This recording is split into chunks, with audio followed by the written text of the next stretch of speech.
Okay, I've set myself a challenge today. I'm going to give myself 10 minutes to give you 20 FM24 tips to help you with your game. Hopefully, this will be useful for new players, but also experienced players too. I reckon there'll still be 5 or 6 things in this 20 that you might not have known about. If you do enjoy it or get any use, smash the like button. With that being said, let's start the timer, and fingers crossed I can get this done in 10 minutes. The first one, very simple. If you go to this FM button and then go down to preferences, you can find some really handy features that will apply for every single save you do in here. For example, you can change your skin, but one that I think is really important, go to advanced and set your autosave up in the way that you want it. That way you'll get regular autosaves of your game and you won't have to worry about your save crashing and not being playable. Whilst we're talking about this FM button, another handy feature is this add remove leagues button. Now if you're someone that maybe started your save in Division 6 of English football and you eventually get promoted into the Premier League, you don't still want Division 6 and Division 5 being loaded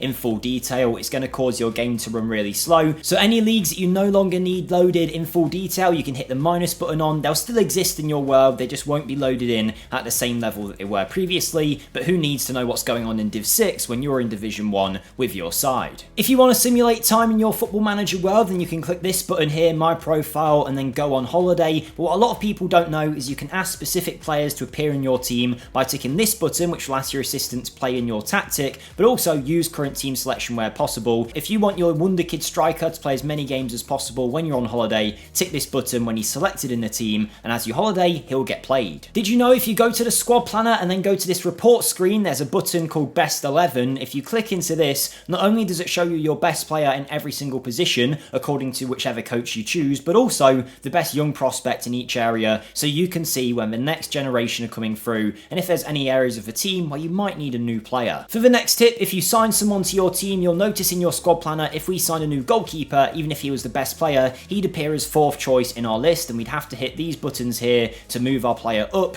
in the squad planner rankings. But the easiest way to do this, click Ask Assistant, click Suggest for everything. They'll then automatically select the rankings for every position, so you don't have to go through and move all your new signings to the top. My next tip, if you want to win more games in Football Manager, is scroll down on the video and hit that subscribe button. That way you won't miss out on any of the videos that we do here weekly. And for you guys, if you're interested, this Strasbourg save is part of a rebuild that I do on my own channel, which is linked in the description down below. Over there, we do a new rebuild every single week. So if that sounds interesting to you, make sure you check it out. But let's get back to our tips. One important part of Football Manager is keeping your team happy, which I clearly haven't done very well here, but the best way to do it is if you go to Dynamics, then hit Happiness, you'll get a list of all of your players who are upset, happy, or whatever their situation might be, but it will also tell you those guys that might be unhappy soon. That way, you can see their concerns and try and fix a situation before it develops into something bigger. If you want to see how well balanced your tactic is, make sure you fill it with all of your players and then hit your analysis button here, and you'll find out if there's any areas of the pitch where you're weak in. As we can see here, there's a big gap in our team that's being left in that centre of midfield, so that might be something that we need to analyse and change going forward. Whilst we're on this screen, another really handy tip is if you want to rotate your squad quickly, instead of going through and changing every single player like this, what you can do is go to Quick Pick, then go to Pick Rotated Squad, full rotation, slight, or more rotation, whatever you want. That way you'll get a rotated team to help with fitness and you don't have to do it yourself. Whilst we're talking about tactics, if you go to the player section on the tactics screen and then click on a position, let's say winger, you can actually see there's a hidden button here called swap positions with. What this means is you can ask your wingers if you want to change sides with each other throughout the game on a random basis. We can do this for our wing backs as well if we want to. We can ask our wing backs to switch sides just to vary the attacks up and give the opposition fullbacks a nightmare to defend. In the staff screen, a very handy feature that not many people seem to know about is the responsibilities tab. Over here you can ask your staff to do anything that you don't want to do. You can delegate it out, whether it's have your staff leading friendly matches, or have your staff doing the media, or have your staff handing out contracts to other staff members. You can ask them to sort it all. That way you're not bogged down by all of that rubbish stuff you don't want to do. If you do delegate your training, you might assume your mentoring will be sorted as well through delegation, but it's not. You need to do it yourself. So go to training, hit mentoring, then ask assistant to assign, and then from here I would not stick with what the assistant says. I'd start tweaking it so you have a very good player whose personality you like in every single mentoring group and younger players learning from them. A handy feature on the competitions tab is if you click on your league and then go onto this drop down and click season preview, is you'll find out exactly where you're predicted to come based on the media. You might be finishing 4th and 5th and not sure whether you're overachieving or underachieving, but as you can see, the media only expect us to be in 9th with the squad we've got, so to be performing above that shows we're doing a good job. Whilst you are on this competition screen as well, head over to news and then transfer transfer rumours. From here, you'll get an idea of the different transfer rumours in your league, and you can actually find some transfer targets you might not have known about. For example, PSG are interested in this guy, Hartman. If we didn't know him, we could now check him out and scout him and maybe get our hands on him before PSG did. Speaking of transfers, you might know this button exists that shows you only players that are interested in joining your team. Here we have 355 of them, but if you hit this drop down and hit doubtful, you'll get plenty more. This will bring up some players that maybe still would like to join you, but might need to be convinced a little bit more. So it's handy just to find some extra options. A lot of people don't know this button exists as well, but if you see this quick search drop down tab, from here you can find all players who have their contracts expired. Now we can see there's some really good players that we could maybe sign on a free contract that we've found with a click of a button. You can do the same for transfer listed players and loan listed players, both in your scouted players section or just your players in range section. If you head to the transfer tab, then go to Director of Football and suggest transfer targets. They can go out of their way to suggest players for you to sign. You can click on a position, ask for free transfer, loan or transfer, or even end of contract, and they'll give you some examples of who could be good signings for your team. If you have a player that's got a high squad status like important player but might no longer need that game time because either you've got new players in or they've got worse, you can easily switch this by going to happiness and then going to this agree playing time section. Here you can lower their agreed playing time or increase it to your liking. As you can see, if we select regular starter, we'd be fine. Bear in mind, if you try and take it too low like squad player, you get an indication that they will be annoyed by this. In our case, we can change it to regular starter though with no consequences, so you can click that and then they will have a playing time of regular starter, and that way they're less likely to complain about game time. But bear in mind that indication is only given to you by a player's agent, so if you're managing in the lower leagues and don't have agents, that could cause you an issue, so maybe don't use this if you're a lower league club. If you want to find quick potential replacements for your player, let's say Abakar Silla might be leaving here, what you can do is you can go to comparison and find similar players. This will bring up any players that might potentially hold similar attributes to Abakar Silla. You can then narrow this down to players who'd be interested in joining you, and then maybe players under the age of say 28. It's only focusing on some specific attributes here, but it's an easy way to find some potential replacements for anybody leaving your club. And let's say you did want to sign a new player like Andrea Carboni here. A good thing that you can do that you might not know is go to reports, add to club squad planner, and then choose the position you'd want them to play, let's say centre back. Now when you go to your squad planner section, you can see Andrea Carboni's in there. If we had scouted him, we'd get his star rating and you can get a good idea of how good he is compared to everybody else. And finally, hopefully I've still got time here, if you go to your transfers tab and then to clauses, any clause with a pound sign is something you can either buy or sell, either buying a clause early which might save you some money, or in some cases you can sell clauses and make loads of money quickly. For example, in this Chelsea save here, if we go to transfer clauses, we can sell this one on Tarek Lamptey, who's not on the club, hit sell clause, and we will get 4 million quid straight away, just like that. So there you go, that's 20 FM tips. Hopefully it was in 10 minutes. Make sure you do smash the like button if you enjoyed, and let me know if you have any questions or any tips that you think I should have covered. Thank you for watching, and I'll see you next time. Goodbye.